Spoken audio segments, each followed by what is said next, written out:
Thank you. Thank you, music team. Um, well, as I said earlier, we're very excited to have Jenny Summers with us here today. And we created a shortened order of service so that she would have more time for her presentation. And I just realized that while doing all of that and making sure that everything was in order, I forgot to ask you for a bio.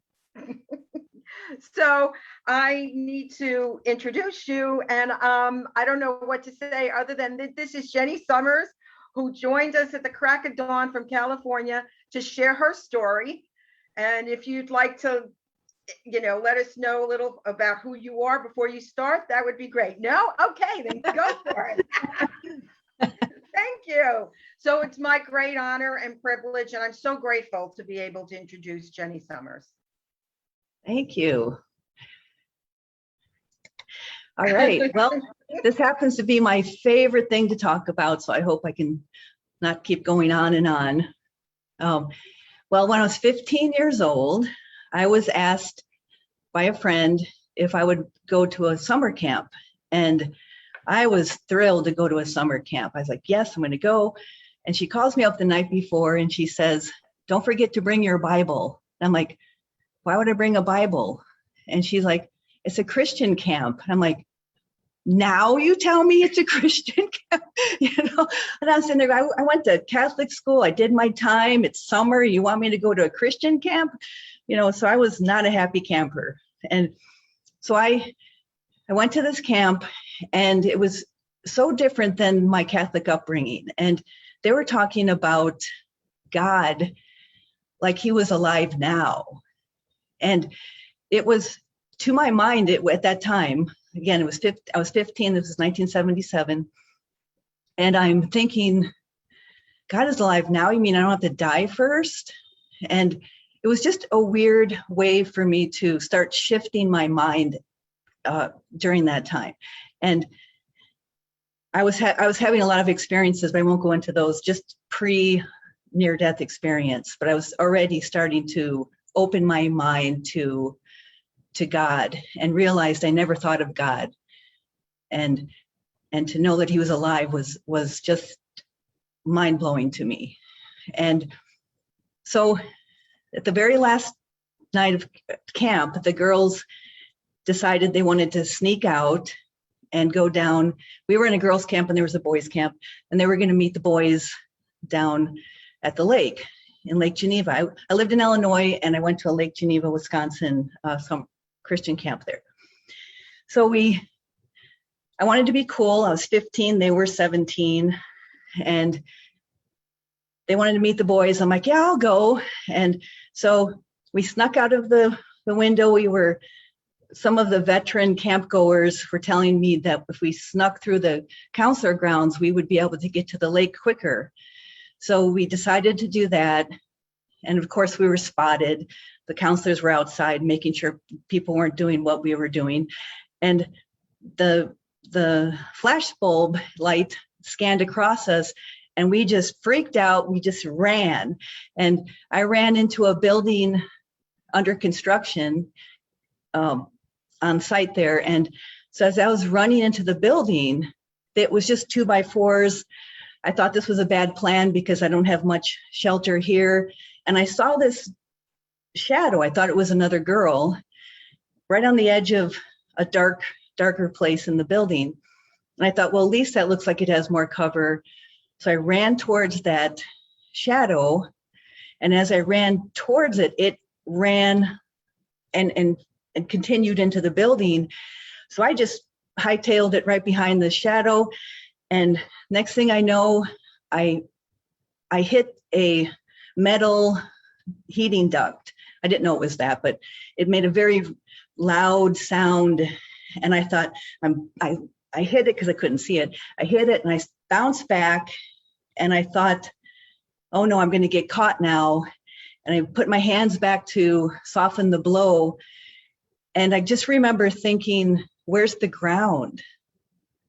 And what I didn't know was I was falling. I was falling down through a hole in the building, about like 15 feet down onto the cement. And I landed my head hit, and I just hit like that, and I was out, and it took about an hour or so to get down there because the building was under construction, and what I fell through was the stairwell. The stairs weren't installed yet, so it was the hole for that was uncovered, and so they had to break through a window or whatever in the basement and get down to me. So what I remember, first thing I remember is I was standing in the basement, and it was partly lit now. It was like 4 o'clock in the morning or whatever, partly lit. And then I remember 3 or 4 men standing there, and I walked, I went up to them, and they were talking about me, and I kept talking to them, and they weren't looking at me. And I thought that was pretty rude. And then I looked down and I see my body down there. And then I'm like, oh, they can't hear me. Okay. So I start, at that point, my body just starts to float. You don't have to think about it. It just is going to do its thing. So it's floating out above the earth, and I'm now leaving this whole dimension. And as I'm leaving this whole dimension, I'm connected to this love that is incredible. And I know if you've ever heard of near-death experiencers, they just can't find a way to accurately convey the degree of love that feels, and like you're connected to, and yet it's so familiar to you. It's so familiar, this. And so I'm starting to feel, and I ask, I was in so much joy. I said, does everyone get to feel this? And the answer telepathically, everything's telepathic. The answer was yes. And I thought, well, I got to throw in a trick question. I said, well, what about Hitler? And the answer was yes. And when I was like, what about somebody who does drugs? Because remember, I'm 15. I'm trying to find the worst things I could possibly throw at this voice. And the answer was yes. And at the same time that it's answering yes, my heart knows that has to be true. Now, this is pre Course in Miracles awareness, or any kind of awareness that I now understand what that meant when I asked for Hitler. It really wasn't Hitler. It was the soul, the spirit that God created. So anyway, so I'm asking these questions, and I'm in that love, and all of a sudden I'm in total darkness, pitch black, can't move. And I'm like, what is this? And the answer is, this is all there is. And now again, I can't see anything, can't move. And I'm saying, well, this can't be all there is. And I said, what about God? What about Jesus? And the sense was, this is, you're done. This is it. There's nothing more coming. And then I saw this light emanating from behind me, scanning. And then it would scan. And I said, what's that? They said, that's the one. I'm like, the one? And I said, am I part of the one? And I must be part of the one. I was just advocating for myself. And with all my heart and all, I asked for God and Jesus help. And next thing I know, I'm floating out of that into the next episode. But before I move from there, I really believe this is symbolic of, if we allow people to tell us this is as far as you can go, or this is all you are, or you're nothing, and if you agree with it, you'll stay there until you don't agree with it.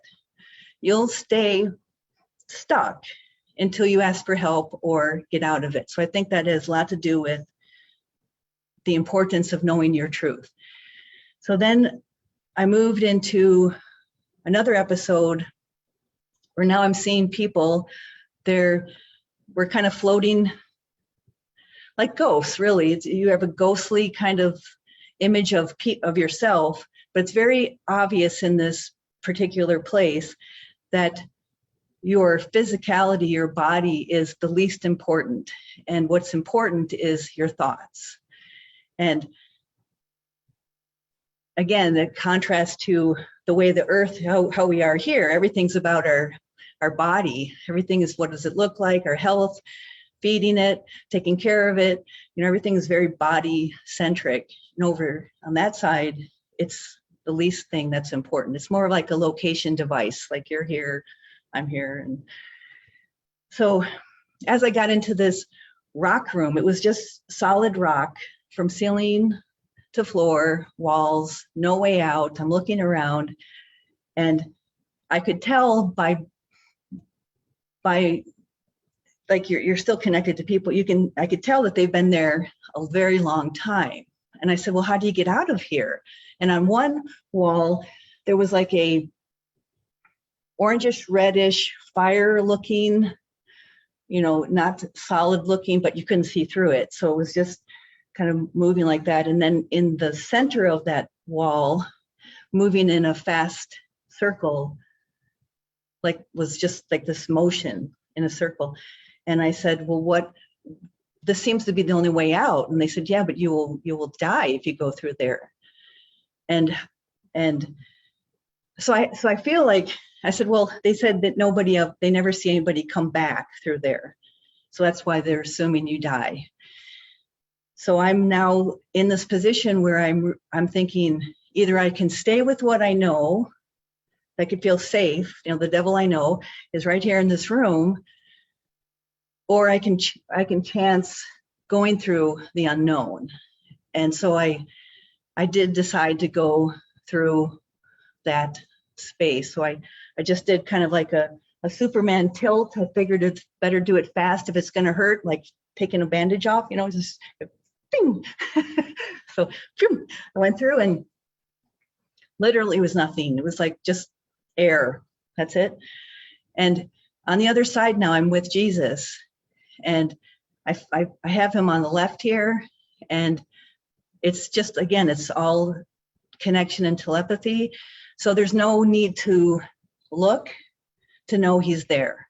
So I'm with Jesus now, and we're now moving through a tunnel. And at the end of the tunnel, there's a light, but it's a light being reflected by the bank. There's light is emanating from the end of the tunnel and banking against the curved end.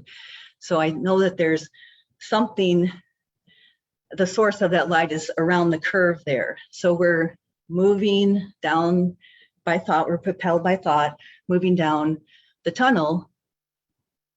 And as we get close to where the light is, the source of the light and the opening of the cavern, I slowed down because I'm reaching something, I'm not sure what's coming.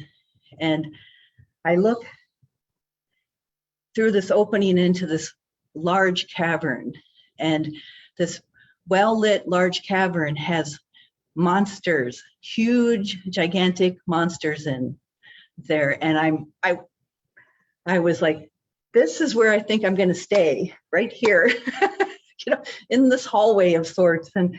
And Jesus says telepathically, and I'll stop saying that, but it's all telepathy, that I need to go through the cavern. And he said the instructions were, look at their eyes and you'll get through the cavern. And then he'll meet me on the other side. So I'm trying to pretend I can't hear him, but you can't do that with telepathy, and you can't do that. So I'm turning to now argue my point with him, and he's gone. So now I have, my options are go back to the rock room, stay here in this hallway where the monsters know I'm here, or do what Jesus said. So I go around and I get into the opening of the cavern, and I'm looking at the closest monster. There was 4 of them, closest monster to me. And I look at his eyes and I see love. And I'm like, oh, great. So I see love, and then I'm starting to move through, around them, and I'm keeping my eyes on their eyes. And I'm looking at the other monster. I see love in all of the monsters' eyes. And then I start to relax and I smile, and then they respond with baring their what looks to be a smile from them, and it just terrified me. So I see all this, and so I start to look at their form, and I start to get fearful, and I look at the hideous nature of the form that they're in. And as I'm shifting from seeing the love in them to their form, they're starting to react to me now like monsters, because I'm seeing monsters, right? So because I'm now focusing on that, they're now focusing on that. So I almost froze in terror. Then I remember Jesus saying, look at their eyes, look at their eyes. And I just, laser beamed at their eyes, and I was like, oh, there's that love again. And then they retracted back from being monsters. And then I got through the cavern, and then I was with Jesus again, and we're moving through to what I would say is where time can be seen. So we're in this place where I move up to where there's like a display of like scenes, like you would think of movie scenes, except they're the world and time, and they're moving, so I can pan through it and see that this is time. And like I saw the pyramids and stuff. I remember the pyramids. It was pretty impressive. And I was scanning up until 1977, which is my present day at the time. And at that point, I asked Jesus if I could visit my family. And he said, yeah, go ahead. So I dove into that moment of time. I'm in Illinois now, above my house, and floated above my house, and dove down through into the kitchen, and was floating through, looked through the living room. Nobody was home, which is not usual for my house, for my family. There's 5 of us and lots of friends. So, and then I thought, oh my God, nobody's here. So I flew up across Bangs Lake to Main Street. And again, I saw nobody. And I was starting to feel so alone, and stark terror come over my heart. And I ejected out of that. And I told Jesus I didn't want to look at any time. And he asked me, did I not want to see the future and the potential? And it was inherent in that request that if I looked at the future, then I would be seduced by the possibilities of other lifetimes I could embody. And so I just opted out, and I said, no, I wanted to go where God was.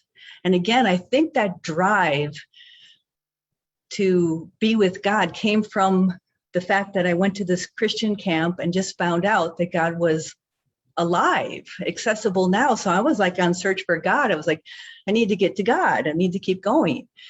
And so at this point, we leave that, and I'm now into this all white, all knowledge, everything shared and given, and Jesus is no longer on my side. It was a very unusual feeling to feel like there was no other. And yet I was connected to, I was being telepathically communicated to by them as one, and yet there was no other. It was so hard to, if I could transport it like that to you, I would like, dear, and you'd be like, oh, got it. Okay. It's so we're, it's a one, many as one, hard to really get that. But so as I'm about to assimilate into that larger one, I'm now being told it's not my time. And the other thing that it sounds like it's really fast, what I just said, but I felt like I was over there a long time, like years. And I know I've forgotten things because I'll tell you why, because that's coming up. But the feeling that I had like gone through so many episodes and just kind of fought and, journeyed through to get to that place. And now you're telling me, it was, so I fought to stay. I was like, nope, sorry, I'm staying. I'm not going back. And I could feel myself falling down, and it was getting from that really white, bright to gray. So I was getting grayer, and then it was like I stopped here in gray, and then 3 kind of energy, they were just darker gray than the background gray, and they were just kind of like this. So I had a primary one here and 2 flanked in the background from that person or that one. And this one in front is saying the importance of me going back, that I can't stay. I need to do my part. And again, I'm just not interested. And then my great grandma Julia's face from this blobby thing, this energy thing, just flashed. And so to say this is who is communicating with me. And my grandma Julia died when I was out of country. Anyways, long story, but the point is, it was tragic for me. I loved my grandma Julia. My dad literally had to rip me out of her arms when I was 4 years old to get me away from her, to get out of state and then country. So when we were out of country, I was told that she died. It was just absolutely devastating.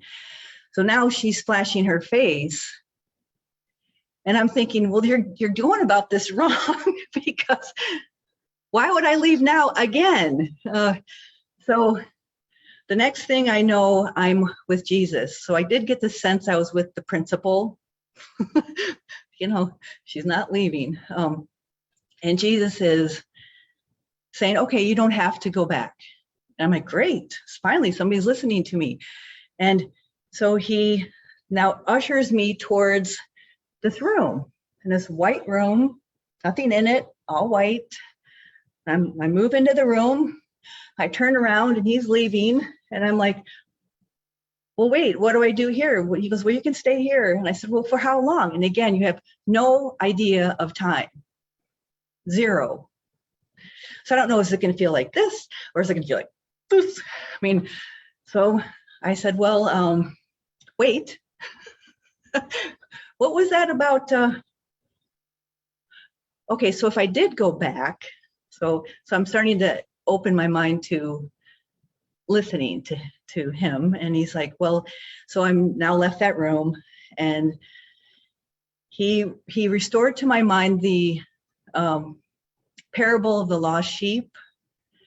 And the parable of the lost sheep is, there was a shepherd that had 100 sheep, and at the end of the day, he counted only 99. And instead of that being good enough, 99 is close enough to 100, he looks for hours for the lost sheep, and he finds the lost sheep. So Jesus is saying that he wants to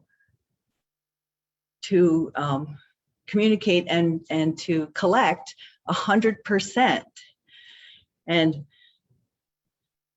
I'm still like, he said, you could do more help if you went back than if you stayed over here. And then it was at that point I realized, oh yeah, my family doesn't know everything that I'm aware of right now. So they believe that the world and their story as a human is their truth, and which it isn't. And everyone on this side knows that. But on this side, I don't know why I'm going this way, but on the other side, we believe that, that our bodies are primary identity and the world is real, and, all that. So I asked him, well, can I see my life? Can I see my life if I go back? Thinking that I will retain all that I know. And as he shows me coming back into my life, I see darkness. For 20 years, I see just darkness, and I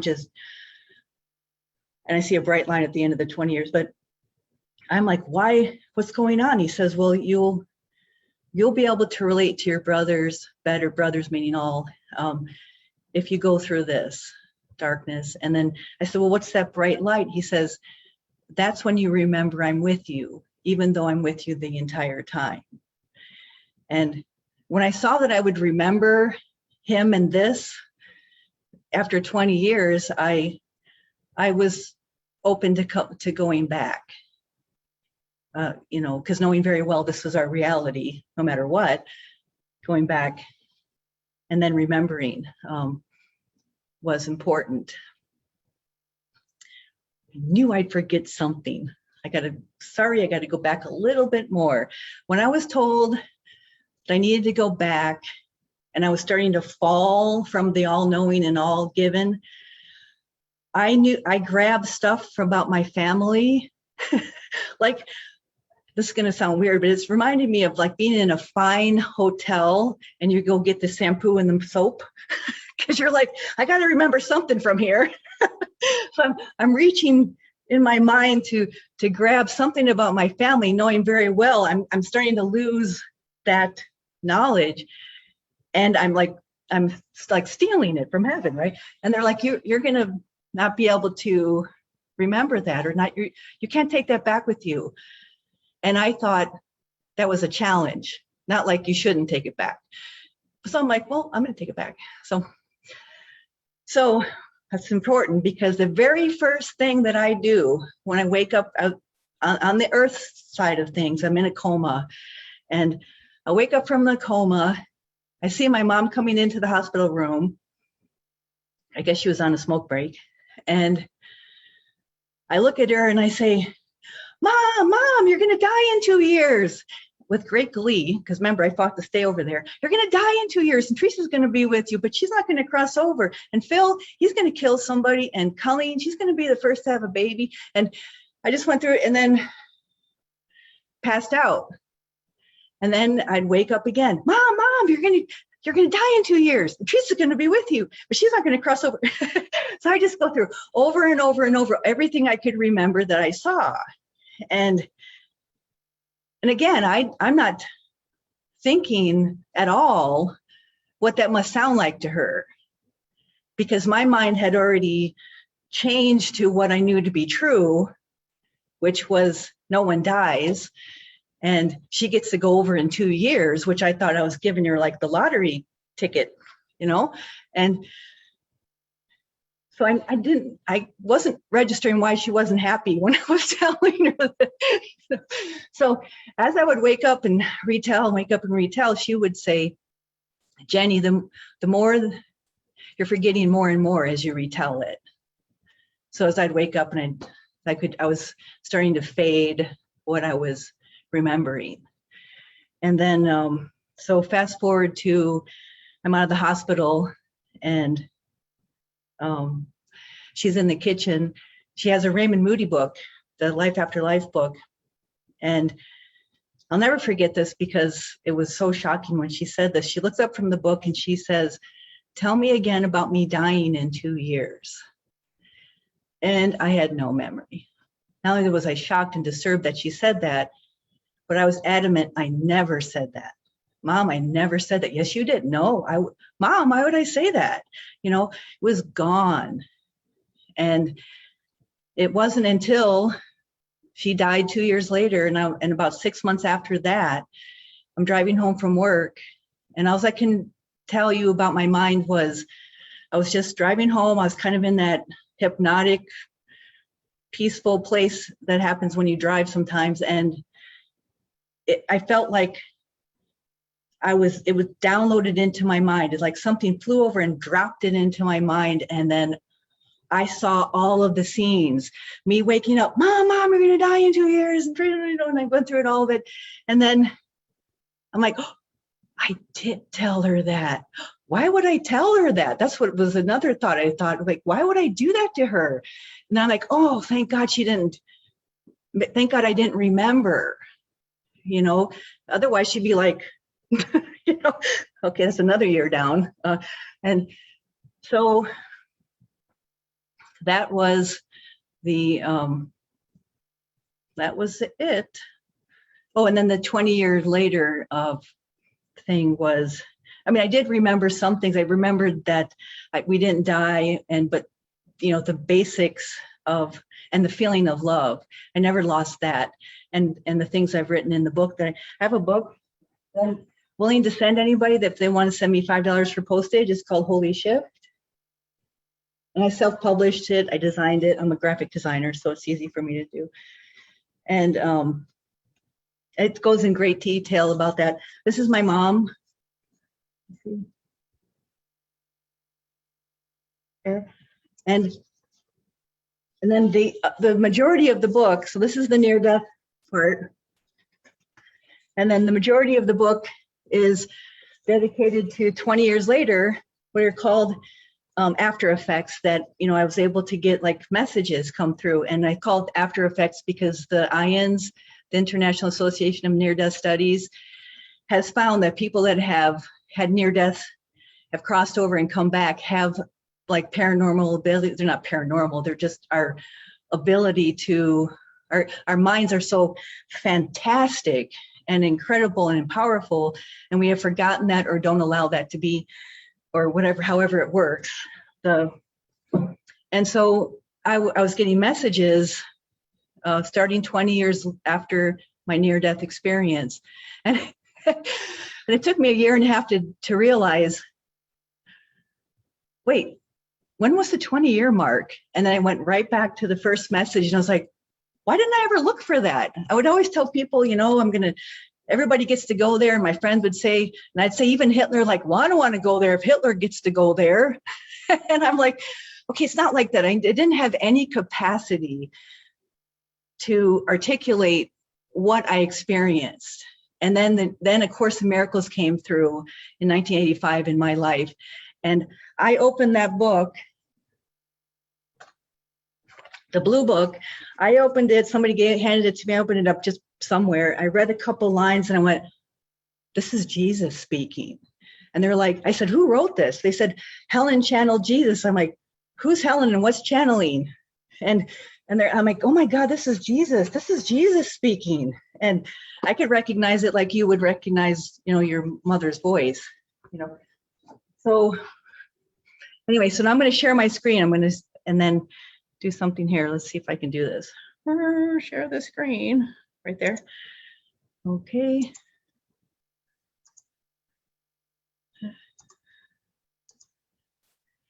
Tell me if you can see the screen. We can see the screen. Okay. All right. So this is our truth. This is the light and love that we're connected to. And let me move us around here.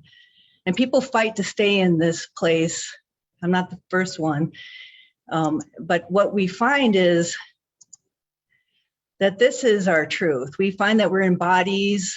We're in a world of conflict and misunderstanding, of different opinions and thoughts and sadness and lack.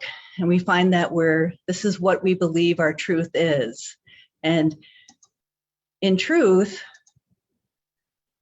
while we're feeling this in body and identified as a body, we have a truth inside of us. Now, this is from Burning Man. This is a sculpture that was there. I thought was very powerful. So I'm just using it as an example of the truth of us is in constant communication in love.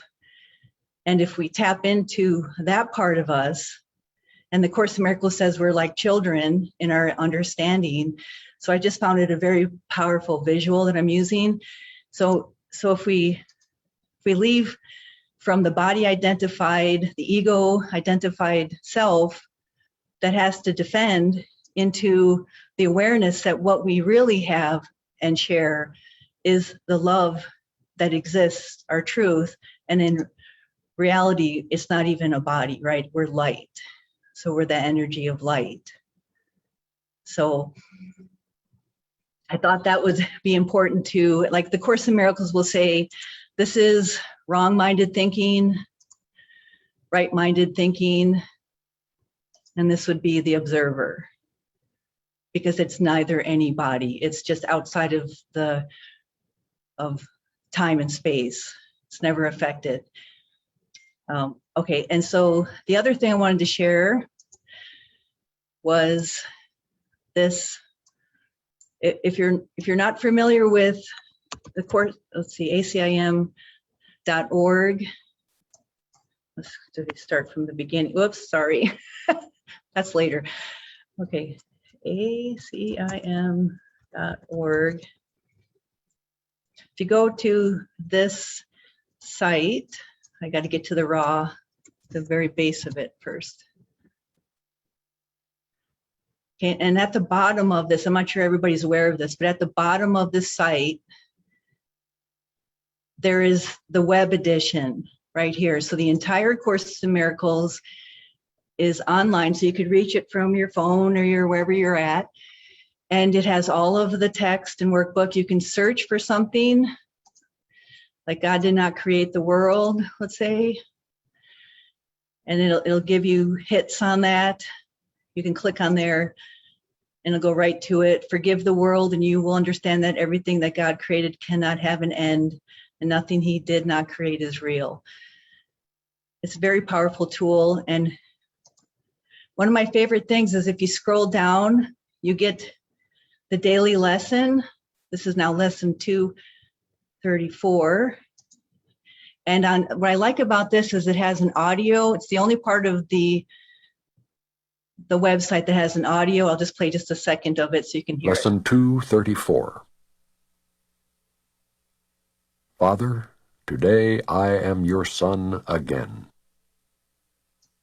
Today we will anticipate the time when dreams of sin and guilt are gone, and we have reached the holy peace we never left. Merely a tiny instant has elapsed between eternity and timelessness. So brief the interval, there was no lapse in continuity, nor break in thoughts which are forever unified as one. Nothing has ever happened to disturb the peace of God the Father and the Son. This we accept as wholly true. Okay, so that is my presentation, and I certainly can take some questions at this time. If anybody wants to do that, I can stop sharing. Let me stop sharing. Hold on. Okay. Okay. Well, thank you. Thank you so much. I mean, as you were speaking, there were some things that I totally identified with, some things that I had questions about, and I should have written them down because now I don't remember. But one thing I did want to share was my brother-in-law had Legionnaire's disease in the late 1970s, and he had a near-death experience, and a lot of what he explained was similar to what you said. Except his experience was shorter. So he saw himself in the tunnel going towards the light. As he approached the light, it opened up. He saw a golden staircase, and on the golden staircase was his family, his grandmother, his grandfather. And he said he was overwhelmed by the degree of love that was incomprehensible to the human mind. True, so true. And with that, he felt himself going backwards. He was pulled back into his body. He was above his body. He could see the doctors working on him. He was back in his body, and his life was never the same. But years later, he forgot that experience. He forgot the lessons he had learned, that degree of love. He couldn't explain it anymore. And he had called me the night before he was to go in for open heart surgery. And he said that he knew he was going to die. And I said, but Eddie, you know what it's like. Why are you afraid? And he said, I'm not ready. And I think, to me, it feels like the more we hear, just like he got acclimated into the ego thought system, into the illusion of the world, and he forgot. And the more he moved away from that experience, the more he got embedded in ego. And which is fear. Which is fear. Yeah. Right. And he did pass. Before they even moved him onto the gurney to go into surgery, he had a massive heart attack. So Ray Moody was the first person that I read regarding near-death experiences. And I also started studying the course in 1985. Oh, that's so fun. Yeah. Thank you. Anyone else have a question? You can either physically, yes, Lainey. Yeah, it's sort of a comment in the form of a question, but Jenny speaks about hearing Jesus' voice telepathically. And I was wondering if that is similar to what Helen had with the interdictation of Jesus' voice, like hearing it sort of in her head or in her mind. Right. You don't hear a voice. It's just it's just communicated into you. You don't hear it. There's no audio. It's just, and you know the source. We know each other more than you would. Everyone knows each other. When I was with Jesus, it wasn't like, oh, you're Jesus. He was like, it was like I knew him, he knew me, we're family, everything. It was just copacetic. It was just what it is. And what I remember when I was floating out of my body, going speaking to your uncle? Carmela? Carmela. Yeah. Oh, my brother-in-law.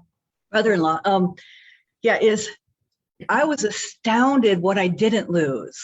Here again, I'm 15 years old, and I just thought, oh my God, you lose nothing, because what you have is you.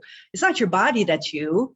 You have your mind, your thoughts, they're not in your brain down there. Your thoughts are going, and I thought, you lose nothing. In fact, you start to gain rapidly. So it's remarkable. And not only that, but this is all of what we're talking about is accessible to us right now. It has nothing to do with our bodies. It has nothing to do with death.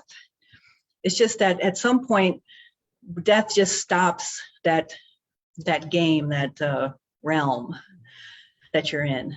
But right now, all of what we're talking about, that love and that connection, is available to us right now. It's just our lack of belief in it and that it's real that keeps it from us. Because remember, the Course says it's not there to teach us about love, but to remove the obstacles we've placed. So in other words, that constant communication, that line is constantly flowing right now. And we're not, if we could just imagine we're in light right now, which is really basically where we are, we're just in this illusion of time. So Lainey, I didn't know if I was interrupting you about what you were more, if you wanted to say more. No, that really helps, because it's very hard for me to visualize it, and I still don't, but now I understand that I can't visualize it. So thank you for that. Yeah. And Well, the reason why they're so different for people is because, again, love is trying to bring us through whatever makes sense to us, to bring us through all these layers, because eventually you're going to get into no body, no self. And that's terrifying to a body identified self. So if it's important to you that the heaven looks like green grass with lawns and pearly gates, that's how it's going to present itself until we can get away from that fear. And again, going back to the rock room, or people that are, or in the darkness, people are going, this is all there is. If you're riddled with guilt, if you believe that somehow you deserve something, you deserve hell, you won't ask to get out of it. You will say, well, I deserve this. I mean, we do this in life right now. How many of us are going, we tell God, no, I got this. I know how to handle this. Don't worry about it. I mean, we're already pushing away the very help that's around us because we think we know we should control something. It's really funny when you think about it. Yeah. I just want to invite those that are watching the live stream that if you have a question, please put it in the live streaming chat box, and then Riley can communicate that to us and Jenny can answer the question. Anyone else have any questions for Jenny? I have a question. Sure. Alan, okay. Okay, I knew Hi, that. thank you. Thank you for a very interesting presentation. So how has that experience influence your approach to kind of addressing, just very practical earth-based issues? Like, for example, we're selling or church house or building now. How does this experience influence those very kind of practical, kind of nuts and bolts, day-to-day kind of earth Somebody went mute. issues? Everybody's mute. Somebody's who's Okay. talking. Okay, so Alan, well, I think it affects it in, I can identify what I want to, I'm building a story in my mind. So if I'm saying that, let's say the building that you're in is going to be sold, or your guys are going to go through a change, and it may feel like something's being taken away from you, or there's some negative feeling towards it, I would challenge that conclusion, because truly the only thing that's happening, and Eckhart Tolle, if you guys are familiar with him, puts you into focusing on the now and the present moment. And in the present moment is all where life is. So instead of following a line of thought and being drugged down the road by potential catastrophe, we can start to identify, oh, that's my mind building a story from fear. Or I don't know how to, I don't see around the corner, so it must be bad. So I start to identify me, my true self, the light within me, versus the body identified fearful state. So that's the kind of, and the Course in Miracles, it's not like something new. It's the way that we can start to, who am I? Am I the Jenny in Temecula who's just turned 60 and doesn't have a plan for retirement? Am I gonna like live in fear? Like, how am I gonna be, homeless in 10 years? I mean, or do I just live in the now and present and enjoy and be present to people and love around me? So that, I think that's where, because in truth, it doesn't really have to do with what's in the world or what I have or the things. It's meaningless immediately to the other side. 99% of whatever we get all messed up with here is quickly just gone and meaningless. Thank you. If aside from fears, which are common, and kind of getting lost in that fear, which I certainly agree is a possibility, how about just like the practical solutions, not fear-based, but just planning, like retirement, putting together a retirement plan, or planning just on a very practical level of when to sell, a building, and not fear-based, like you said, which I fully agree is kind of a trap that we can tend to get into. But what about, how does this experience influence the very practical side of planning, not fear-based, but just, the contingencies of having a body, at least now, and being on the earth, and the kind of the practical day-to-day activities of life? Still not sure exactly what you're asking, but I'll go with, I live in the world. I have my story. I'm Jenny in the world, and I'm self-employed. I work very hard. I do the best I can. I live my life trying to be present to people, kind to people. I can identify when my ego takes over and I'm just in hell, and nor am I kind when I'm in fear. So I just, that's how I live my life, being real in the world. I live I'm not like saying, oh, this is an illusion, don't even worry about anything, and you don't have to go get a job or do anything, just doesn't matter. No, it's how you can present love and caring to people in a way they can understand it. So, you know, so if it's, so there's some people in my life that have no idea about my experience, because I can tell they are not even close to hearing about it or want to hear about it. Sorry, I forgot my sisters are, I have a sister in Germany and a sister in Tucson that we connect at 8 o'clock on Sundays, and they're trying to connect through Skype with me off. Yeah, so, I mean, I have a brother, you know, my brother, when I said my mom's going to die in 2 years, my brother's going to kill somebody, I also saw that my brother, Colleen and Phil, were like, they had fog over their minds. Well, it ends up that my brother's schizophrenic, and in the schizophrenic, when we didn't know he was mentally ill or what was going on, he was living on the streets in Tucson, he ended up shooting somebody and killing them. Sorry. Yeah. And then my sister, Colleen, she also is mentally ill. So I'm there for them. I love them. I relate to them as best I can. I see my brother and sister equal to me no matter what. And I think that's what's conveyed and communicated. Are they, yeah, I still am practical, and I have tough love when it comes to, they're very smart and manipulative for my emotions. And I fall for it 90% of the time. But I try to, you know, I live in the world as best I can. And the kind thing to do would be to meet the person where they're at and not try to, you know, lecture them or tell them they're wrong, or, you know, to be compassionate and loving to people. If I'm not sure if that's answering your question, but that's how I live. It is partly, and thank you for that.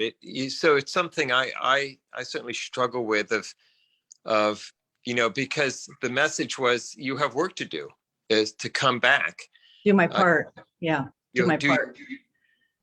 So the question and often for me is how to stay very, while following a spiritual path, is how to stay very grounded and just practical in the world, illusion or not, you know, here we are, and how to be very practical and efficient and effective in whatever our work is, and how to, you know, how to strengthen that aspect, not to get lost in our kind of ego illusions and our fear, like you say, to take that other reality or experience and to somehow find a bridge with the very practical daily, you know, existence.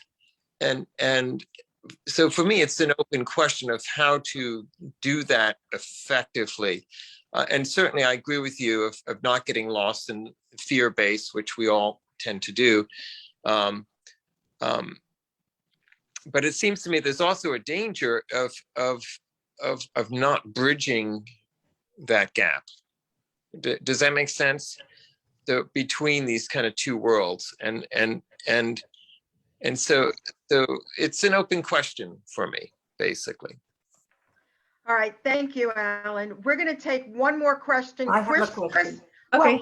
Hold on. Chris had his hand raised, so we're going to take Chris. We're going to go on with the rest of the service, and then afterwards, Jenny has agreed to stay on for more Q&A. So hold your questions; they will get answered. I just want to clear it with Jenny. Do you have to get on that call with your family? No, that. Okay, so you're okay for staying? Yes. Okay. Yes. So I'm going to ask, okay, one more question. Chris, then we'll stop the live stream. Jenny's going to gift us with a song. We'll go on with the rest of the service and then open it again for Q&A. Okay, Chris. Thank you. Thank you again, Jenny. We really appreciate your speaking with us. I think another way of maybe phrasing Alan's question is, what's the biggest way that this has affected the rest of your life? How has this changed your life? What changes would you say were implemented by this in your life? Wow. Remember, it happened when I was pretty young, so it changed me way back then. But just the awareness of our truth, love is our truth. So when life presents itself with things that are disastrous, the world we live in right now is chaotic and upside down. It seems like, so the idea is you have a place within you to go to that's the truth of you. And without that understanding, I think that's where people get caught in pain and anger and hell, and so I do have that place. In other words, let's say there's two connections, right? So that if I'm connected to my ego, I'm lighting up from my ego, I am as insane as the next person. I am just insane. And when I unplug from that and plug into my truth, I am as full of love and connected to everyone so it's just the practice of, am I going to plug into this being my truth, and therefore I need to argue until you agree that I'm right and you're wrong and you're bad and I'm not, or I'm gonna, or am I going to plug into that we're both trying to be safe? So your idea of safe looks like this, my idea of safe looks like that. If I look at the commonality, the common humanity that we share, we're both looking to be safe. So if I'm not going from you're right, I'm wrong, arguing attack, and I'm going from compassion and love and connection, which is our truth, that changes how I live my life. And I presume you have no fear of death anymore. Well, I don't, go bungee jumping or anything. I'm not looking to die. I'm sure I would, if a bear's coming at me, I'm sure I'd be going, but yeah, your body's going to react and do whatever it's going to do. So, right. But in truth, do I know that when people die and animals die and all this, do I know that nothing is, it dies, that we're all one? That's very comforting, and it helps a great deal to know our truth. Beautiful. All right. Thank you, Chris. So Jenny, okay, Riley, I'm going to ask you to stop the live stream. Got it. Jenny's going to share her screen.